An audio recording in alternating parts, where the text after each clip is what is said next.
YCP party అంత ఇదిగా అంటే కిందకి వెళ్ళిపోవడానికి అప్పటి వరకు టీడీపీ అసలు అంటే టీడీపీ అనేది పార్టీ అనేది సస్టైన్ అవ్వడమే చాలా కష్టం, ఇంకెప్పుడు గెలవలేదు అని అనుకుని చాలా జనాల్లో కూడా ఒక రకమైన అంటే జనాల్లో ఉందో లేదో తెలియదు కానీ రాజకీయ వర్గాల్లో అలాంటి అభిప్రాయం ఉండేది వేరే వేరే రాజకీయ వర్గాల్లో.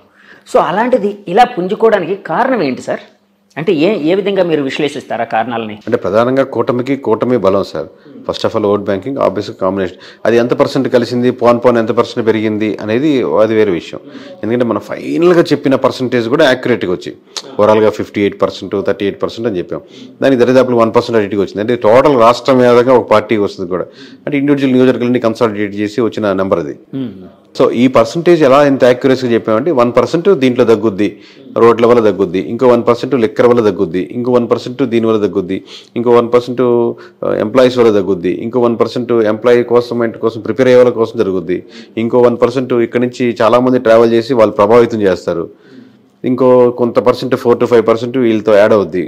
ఇలా 1% అది ఓవరాల్ కాదు, నియోజకవర్గాల వరకు ఒక దగ్గర ఉండొచ్చు, ఇంకో దగ్గర రాజధాని ఎఫెక్ట్ వల్ల 2-3% వేరియన్స్ ఉండొచ్చు, ఇంకో దగ్గర వైజాగ్లో ఉండొచ్చు. ఇలా అంతా క్రోడీకరించి నెంబర్స్ చేసుకోవాల్సి వస్తుంది.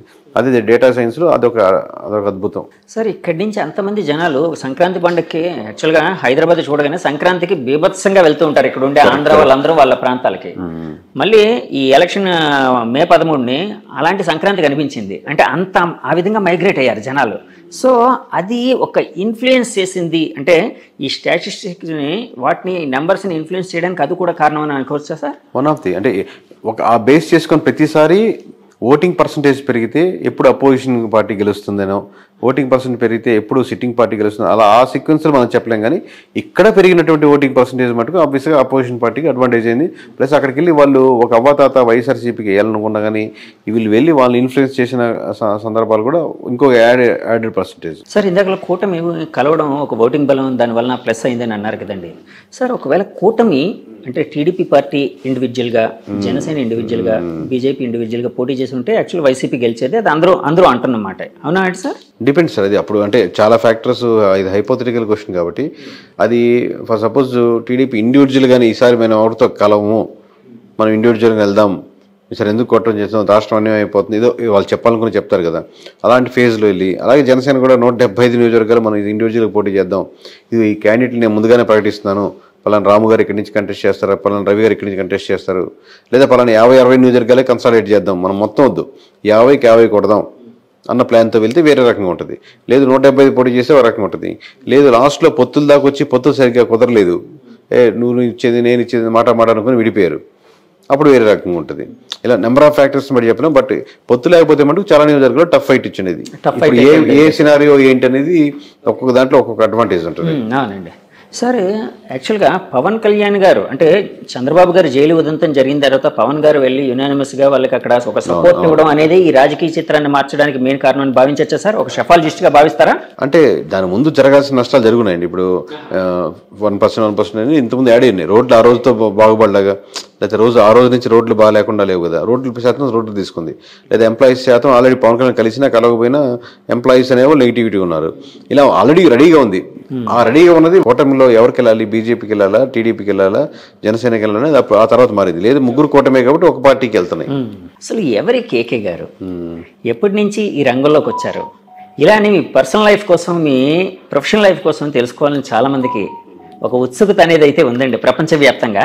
సో ఎక్కడ సార్ మీది, ఎక్కడ ప్రాంతం, ఏంటి, ఎప్పటి నుంచి ఈ ఫీల్డ్లోకి వచ్చారు? మా సొంతూరు నెల్లూరు అండి. ఈ సర్వీస్ రాకముందు నేను 8 సంవత్సరాల వరకు సాఫ్ట్వేర్ ఇంజనీర్గా పనిచేశాను. సో దీంట్లో ప్రధానంగా రావడానికి ఒక కారణం ఏంటంటే ఏదైనా పాజిటివ్ పనులు వీళ్ళతో చేపించేదానికి ఆస్కారం ఉంటుంది ఎమ్మెల్యేలతో. ప్లస్ ఓట్ బ్యాంకింగ్ కూడా కన్వర్ట్ అవుతుంది కదా. ప్లస్ ప్రజల పల్స్ నిజంగా ఏం కోరుకుంటున్నారు, నిజంగానే అందరూ డబ్బులకే ఓట్లు వేస్తారా, అట్లాంటి రకరకాల డౌట్స్ ఇన్ని కరెక్ట్గా మనం నిజాయితీగా చెప్తే యూజ్ అవుద్ది. ఒకటి నా స్వార్థం ఏంటంటే వాళ్ళ చేత మంచి పనులు చేయించవచ్చని, ఒకటి ఏంటంటే మంచి పనులు చేస్తే ఓట్ బ్యాంకింగ్ కూడా మారుద్దని. సో సర్వీస్ చేయించుకున్నాం, రిజైన్ చేసి సాఫ్ట్వేర్ నుంచి బయటకు వచ్చి చాలా కష్టాలు ఏదో అక్క మొక్కలు తినే అప్పుడు దగ్గర ఉంటుంది, అది ఇదే పెద్ద తేడా కాదు. కానీ సో ఓవరాల్గా అది చేయడం మొదలుపెట్టింది, అది సక్సెస్ అయింది, నిజాయితీగా ఉన్నారు. ఇప్పుడు ఇంక మీ పర్సనల్ ఎవరికి వస్తే మా మిస్సెస్ పేరు ధనలక్ష్మి, మేము హైదరాబాద్లోనే ఉంటాం. నాకు 2 కొడుకులు. పెద్దవాడు 5th క్లాస్ అవుతున్నాడు, చెగువీర వాడి పేరు. రెండోవాడు వచ్చాను, వాడికి 4 years. చెగువీర అండి, మనం చెగువీర అంటాం, అతను యాక్చువల్ ప్రొనౌన్సియేషన్ చెగువెరా అంటాం. మేము మామూలుగా చెగు అని పిలుస్తాం. అంటే మీకు అంటే ఆ ఇన్ఫ్లుయెన్స్ ఏమైనా ఉందా అంటే అలాంటిది? అతను పవన్ కళ్యాణ్ గారు ఎక్కువ ఇన్ఫ్లుయెన్స్ అయ్యేవారు. చాలా అంటే లేదు సార్. మామూలు కమ్యూనిస్ట్, మా నాన్నగారు కమ్యూనిస్ట్ లీడర్ డిస్ట్రిక్ట్ వైజ్. కొంచెం బుక్స్ చదవడం, లేకపోతే ఒకసారి లాంగ్ బ్యాక్ నేను ఒక బైక్ మీద ట్రావెల్ చేస్తూ ఉన్న ఒక మూవీ ఉండేది, కంప్లీట్ మోటార్ సైకిల్ డైరీస్ అనేది ఉంది కదా, ఆ మూవీ చూశాను. మామూలుగా చూస్తున్నప్పుడు అప్పుడు ఎవరు చెగువేరు నాకేం తెలియదు అప్పటికి. మూవీ చూసి అద్భుతంగా, నాకు ట్రావెలింగ్ ఇష్టం, బైక్ అలా ట్రావెలింగ్ అనేది. తర్వాత అలా ఎవరు అప్పుడు దాంట్లో పూర్తి ట్రాన్స్ఫర్మేషన్ ఉంటుంది అనమాట. మీరు చూస్తుంటారు మోటార్ బైక్ డైరీస్, ఆ ట్రాన్స్ఫర్మేషన్ అవన్నీ చూడడం వల్ల బాగుంది ఇతను వేరంటే అప్పుడు చెగువేరు అనేది. దాని తర్వాత దాని గురించి తెలుసుకున్నాను. అప్పుడు వీళ్ళ ద్వారా వాళ్ళ ద్వారా పవన్ కళ్యాణ్ ఇష్టం లేకపోతే వాళ్ళ ఇష్టం సంబంధం లేదు, నేను ఇండివిజువల్గా తీసుకుంది. బట్ కోఇన్సిడెంట్లీ వాళ్ళు అదే కనెక్ట్ అయ్యారు, నేను అట్లా అంతే. అది యూనిక్నెస్ 50% ఏంటంటే కనెక్ట్ అని కూడా కాదు. ఇప్పుడు అనిల్, సునీల్, రవి, కిరణ్ ఉన్నారు, అట్లా ఎన్ని రొటీన్ పేర్లు కదా. నేను స్కూల్స్ లో ఈ పేరు ఇంకోటి ఉండకూడదు అన్న 50% రీజన్. ఇంకోటి నేను కనెక్ట్ అయిన డైరీస్, దాంట్లో అతనికి ఆల్రెడీ ఆ పేరుకి ఒక స్టోరీ ఉంది, ఒక యూనిక్నెస్ ఉంది కదా అనేది. ఇట్లా రకరకాల కాన్సెప్ట్. ఇందాక మీరు ఒక మాట అన్నారు, షెఫాలజిస్ట్గా ఉంటే పొలిటీషియన్స్ అయితే మంచి పనులు చేయించచ్చని. అది ఎలా సాధ్యపడుతుందండి? అంటే మనం సర్వే అండ్ స్ట్రాటజీస్ కదా సార్, ఎమ్మెల్యే కలుస్తాం, వాళ్ళు సర్వే రిపోర్ట్ ఇస్తాం కదా. లాస్ట్లో మీరు ఇక్కడ నెగిటివిటీ ఉన్నది చెప్తున్నప్పుడు మీరు ఈ పనులు చేయండి సార్, అక్కడ యూజ్ అవుతుంది చెప్తాం కదా, ఆయనకి అడ్వైజ్ చేస్తాం, స్ట్రాటజీ కూడా చెప్తాం కదా ఎక్కడెక్కడ నెగిటివిటీస్ ఉన్నాయో. అప్పుడు ఆ థింగ్స్ చెప్పేటప్పుడు కొంచెం అక్కడ ఏదో ఎలక్షన్స్లో పెట్టుకునే డబ్బులు లాస్ట్ మినిట్లో పెట్టే డబ్బులు పెద్ద ఓటింగ్ % డిఫరెన్స్ ఉండదు. అది అమౌంట్ దీని మీద ఇన్వెస్ట్ చేయండి, మంచి పని మీద, ఇక్కడ కార్యక్రమం మీద, ప్రజలకు ఎంతో హెల్ప్ అవుతుంది. మీకు ఆయనకు కావాల్సింది ఏంది? ప్రజలకు గెలిప పక్కన పెడదాం, గెలవాలి, పోటీ చేసినప్పుడు గెలవాలి. ఫస్ట్ రీజన్ అదే. ఆ రీజన్ సక్సెస్ఫుల్ అవుతుంది కదా, అదే వేరే దగ్గర పెట్టే బదులు రేపు పొద్దున్న లాస్ట్లో 20 కోట్లు 40 కోట్లు పెట్టే బదులు ఇక్కడ 2 కోట్లు పెట్టి ఈ గ్రామంలో ఈ సమస్యను తీర్చగలిగితే ఇది స్టాండ్గా ఉండిపోతారు. దాన్ని అడ్వర్టైజ్ చేసుకుని ఇంకో ₹1 పెట్టి అదే సమస్య. అలా మంచి పనులు అంటే అలా యూజ్ఫుల్ పనులు అనమాట, లాంగ్ రన్గా ఉండేటట్టు. ఇది డబ్బులు ఇస్తే టెంపరీ, తలా 2,000 ఇచ్చినా తీసుకుంటే, తలా 3,000 ఇచ్చినా తీసుకుంటారు, కానీ టెంపరీ కదా, 2 రోజులు ఖర్చు అయిపోద్ది. కానీ అటుగా ఒక ఆర్గనైజేషన్గా ఏదైనా స్ట్రక్చర్గా మీరు ప్లాన్ చేశారనుకోండి, ఆ 2-3 గ్రామాలకి స్టాండర్డ్గా ఉంటుంది ఎప్పటికీ. సార్ ఇందాక మీరు ఒక మాట అన్నారు, కూటమి కలవడానికి ముందే జరగాల్సిన నష్టం జరిగిపోయింది వైసీపీ పార్టీకి.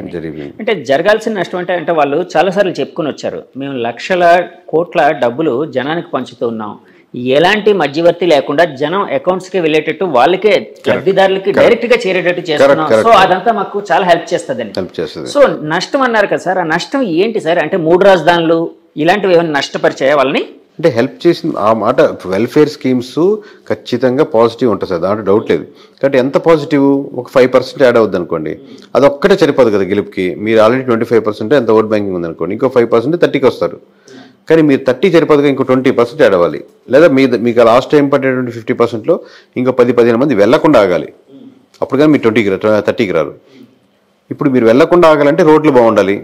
రాజధాని ఇష్యూలో నిజంగా రాజధాని కాకుండా రాజధాని పక్కన పెట్టు, ఇది బాగుంది చూడు అని ఆల్టర్నేటివ్ ఉండాలి. రాజధాని కాన్సెప్టే కాదు, దాన్ని మించిన ఎమోషన్. మీరు ఒక దాంట్లో సఫర్ అవుతున్నారు, నాకు ప్రమోషన్ కావాలంటే ఖచ్చితంగా ప్రమోషన్ ఇవ్వాలండి, శాలరీ పెంచుతాను, ఓకే అంటే ప్రమోషన్ పక్కన పెట్టి మీకు శాలరీ సాటిస్ఫై అయ్యారు. సో ఆ ఎమోషన్ ని కనెక్ట్ చేయడం ఏదో అంతే, 100%. లేకపోతే ఇన్ని రకాలుగా డ్యామేజ్ అవ్వదు, ఇన్ని లేయర్లు. సో ఏ ఎమోషన్ ఎక్కడ మిస్ అవుతున్నా దానికి ఆల్టర్నేటివ్గా మీరు ఇంకో ఎమోషన్ యాడ్ చేయగలగాలి. ఆ ఎమోషన్ యాడ్ చేయడంలో మిస్ ఫెయిల్ అయింది సార్. అలాగే నేను చాలాసార్లు చాలా మంది దగ్గర, పెద్ద వాళ్ళ దగ్గర ఒక మాట అయితే విన్నాను, అసలు ఈ ఎలక్షన్ అంతా జగన్ వర్సెస్ జగన్ గా జరిగింది. అంటే వాళ్ళన్నది ఏంటంటే జగన్ రావాలి, జగన్ పోవాలి, ఈ రెండింటి మీదే బేస్ అయ్యి ఈ ఎలక్షన్ నడిచింది అని. ఇలాంటి స్టేట్మెంట్ ని మీరు అంటే యాక్సెప్ట్ చేస్తారా, ఏకీభవిస్తారా, లేకపోతే డినై చేస్తారా? అంటే పార్షియల్ కరెక్ట్ ఉందండి. పోయినసారి చంద్రబాబు రావాలి, చంద్రబాబు పోవాలి అన్నట్టు జరిగింది అనుకున్నాం అనుకోండి. అబ్వియస్గా 2 పార్టీల మధ్య ఓటు బ్యాంకింగ్ జరుగుతున్నప్పుడు 2 పార్టీలో ఎవరికి చంద్రబాబు జగన్ అనుకుంటున్నారు. వీళ్ళు చెప్పేటప్పుడు జగన అని వీళ్ళు దాన్ని ప్రమోట్ చేస్తున్నారు. బట్ యాక్చువల్లీ ఏంటంటే ఏ నియోజకవర్గంలో ఆ నియోజకవర్గంలో ఓటేస్తారు. ఇప్పుడు మొత్తం రాష్ట్ర వ్యాప్తంగా నా ఓటు రిప్రజెంట్ చేస్తున్నాను అని కాదు కదా. నా నియోజకవర్గంలో ఈ ఎమ్మెల్యేకి వేద్దామా, ఎమ్మెల్యేతో పాటు చంద్రబాబుని కూడా చూసేద్దామా, ఎమ్మెల్యే చెడ్డోడు కానీ తెలుస్తుంది, కానీ చంద్రబాబు మీద నాకు అభిమానం ఉంది వేద్దాంలే, అది వీడు చాలా మంచివాడు ఎమ్మెల్యే, కాకపోతే జగన్ మీద నాకు వ్యతిరేకత ఉంది వీళ్ళేంలే. సో ఈ ఫ్యాక్టరీ ఒకటి ఆలోచిస్తాడు. వీడు ఓవరాల్గా జనం అని అనుకోడు, నేను తన ఓటు తమ అంటే వాళ్ళ ఇంట్లో వాళ్ళు ఓటు ఇన్ఫ్లుయెన్స్ చేయగలుగుతాడు. కన్సాలిడేట్గా మనం చెప్తున్నప్పుడు మనం యాజ్ ఏ సర్వే దాంట్ నుంచి వచ్చాం కాబట్టి కన్సాలిడేట్గా ఆ ఓట్ బ్యాంకింగ్ ఎలా వెళ్తుందో అనుకుంటాం. దాంట్లో నెగిటివిటీస్ ఏంది, పాజిటివిటీస్ ఏంది, ఏ ప్రాంతానికి ఆ ప్రాంతానికి తగ్గట్టే. సార్, రాష్ట్ర వ్యాప్తంగా వైసీపీ పతనానికి ముఖ్యమైన కారణాలు ఏమైనా ఒక 2-3 చెప్పాల్సి వస్తే ఏది మెయిన్ కారణంగా చెప్తారు? పతనం అనేది కరెక్ట్ కాదు సార్. పతనం అనేది పొలిటికల్ పతనం ఏంటంటే వాళ్ళు 30% ఓట్ బ్యాంకింగ్ ఉంది, వాళ్ళ ఓట్ బ్యాంకింగ్ వాళ్ళకి స్టిల్ ఉంది. మీరు 100 మందిలో 30 మంది అటు నిలబడ్డారు, 70 మంది నిలబడ్డారు ఇటు. మనకి ఇట అల్గారిథమ్స్ లో మనకు ఉన్నటువంటి rules and regulations government of ఇండియాలో ఉన్నట్టు కాబట్టి మెజారిటీ ఓట్ బ్యాంకింగ్ బట్టి సీట్లు రావు కాబట్టి ఓన్లీ నియోజకవర్గాల బారు కాబట్టి మీకు తక్కువ కనపడుతుంది. కానీ 130% మంది అంటే చిన్న నెంబర్ కాదు. ప్రతి కోట్లో 30 లక్షల మంది ఉన్నారు.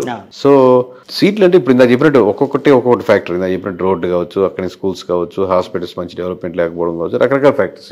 అంటే ఏదో ఒక ఎమోషనల్ కాంటాక్ట్, ఏదో ఒక రీజన్ అయితే అంటే స్టేట్ వైడ్ గా ఏదో కారణం ఉండే అవకాశం ఉంది కదండి. అట్లాంటిది ఏదంటారు? అంటే ఒక షెఫాలజిస్ట్ గా మీరు స్టేట్ వైడ్ గా అదే సార్. ఇప్పుడు మీకు ఇప్పుడు అంటే మీకు వన్ సైడ్ కనపడింది కాబట్టి అలా అనిపిస్తుంది.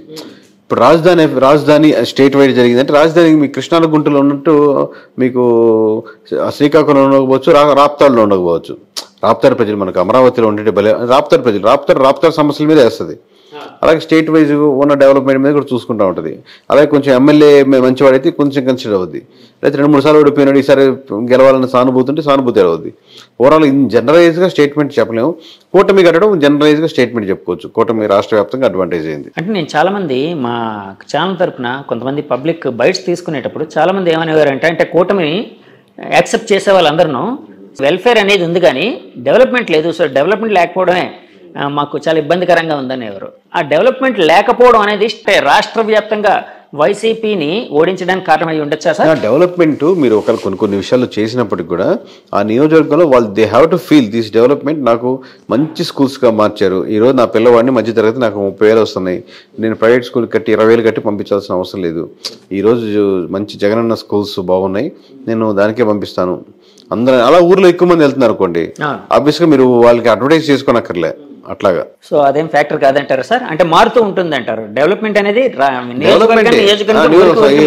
సమస్య ఊరి మీద ఉంటుంది. ఓకే సార్, ఇప్పుడు మీరు 2019లో సర్వే, మీ ఫస్ట్ సర్వే అది చేసిన వెంటనే చాలా ఇది వచ్చింది. అప్పట్లో మీకు ఏమైనా ఫోన్ కాల్స్ ఏమైనా వచ్చాయి సార్? వచ్చేసరి ప్రస్తుతం ఎప్పుడు వస్తుంటే, ఇప్పుడు ఈ మధ్య 4 రోజులు నుంచి రావట్లేదు. కానీ మామూలు బెదిరింపు కాల్స్, లేకపోతే ఇలా చేయండి, ఇలా చేస్తారు, ఎలా చెప్తారు అన్నారు. పోనీ మీరు ఒక నెంబర్ చెప్పండి సార్ అంటారు. అంటే ఎమ్మెల్యేస్ నుంచి, మినిస్టర్ నుంచి నాకు రాదు. నాకు ఒక అడ్వాంటేజ్ ఏంటంటే నాకు అన్ని పార్టీల నుంచి తెలిసిన వాళ్ళే కాబట్టి సన్నిహితులే. అది మనం వర్క్ చేసిన క్లయింట్. సన్నిహితం అనుకుంటే కూడా క్లయింట్ అనొచ్చు, ఎందుకంటే ఆ డిఫరెన్స్ ఉంటుంది. సన్నిహితం అంటే క్లోజ్నెస్ అయిపోతుంది. సో క్లయింట్సే కాబట్టి మ్యూచువల్ రెస్పెక్టే ఉంటుంది. అది వాళ్ళు వేరే ఆ జిల్లాలో వేరే వాళ్ళు తెలియకపోయినా కేకే నాకు తెలుసు బాగా చేస్తారు అని వాళ్ళు వెళ్తుంటారు కాబట్టి నాకు వాళ్ళ నుంచి థ్రెటన్ కాల్స్ ఉండవు. కింద ఉండేటువంటి ఎవరైనా విలేజ్ లో ఉండే చిన్న వాళ్ళు, పార్టీ మీద అభిమానంగా ఉండేవాళ్ళు ఒకసారిగా జీర్ణించుకోలేరు కదా. 151 అయినా జీర్ణించుకోలేరు, ఇప్పుడు 161 వస్తాయని చెప్పినా జీర్ణించుకోలేరు. వాళ్ళ కోపం అనమాట, మన పార్టీ ఎలా పోద్ది అని ఫ్రస్ట్రేషన్ అలా ఉంది. ఇప్పుడు ఆపరేషన్ లేకుండానే మోకాళ్లకు ప్లాస్మా ట్రీట్మెంట్, మీ ఆర్థోపెడిక్ సమస్యలన్నిటికీ రోబోటిక్ టెక్నాలజీ ద్వారా తక్కువ ఖర్చుతో శాశ్వత పరిష్కారం, ఫ్రీ కన్సల్టేషన్, ప్రతి ట్రీట్మెంట్ పై 20% డిస్కౌంట్. ఈ ఆఫర్ కొద్ది రోజులు మాత్రమే, త్వరపడండి. V9 hospitals 9281465842.